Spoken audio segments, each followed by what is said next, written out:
ఇప్పుడు నేను అడుగుతున్నాను, నేను వస్తాను భూమి మీదికి అని అడిగినప్పుడు మన పెద్దలు అడిగారంట, ఎక్కడికి వస్తావు, ఎవరి గర్భాన పుడతావు, ఎలా గుర్తుపట్టాలి? అప్పుడు శుక్లయజుర్వేదం 18వ అధ్యాయం 31వ మంత్రం 36వ మంత్రం ఇలాంటి చోట్ల రాయబడింది ఏమిటో తెలుసా? వేదాహమస్య భువనస్య నాభిం అన్నాడు. భూమికి మధ్యలో నేను పుట్టబోతున్నాను, భూమికి నడి బొడ్డులో నేను జన్మించబోతున్నాను.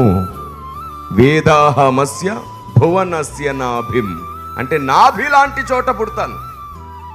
ఇప్పుడు నేను ప్రశ్నిస్తున్నాను నా దేశమంతటికి, భూమికి మధ్యలో జన్మించి ఈ అజామేధ యజ్ఞంలో ఉన్నట్లు పట్టు వస్త్రములు ధరించుకొని, అంటే రాజవస్త్రములు ధరించుకొని, కొరడాలతో కొట్టబడి, తలకు ముళ్ళు చుట్టబడి, వస్త్రములు ఊడిపెరకబడి, చెక్కబల్లపైన పరుండబెట్టబడి, మేకులతో దిగగొట్టబడి, పక్కలో పొడవబడి, ఎముక విరగకుండా వేలాడదీయబడి, నోటికి చేదు అందించి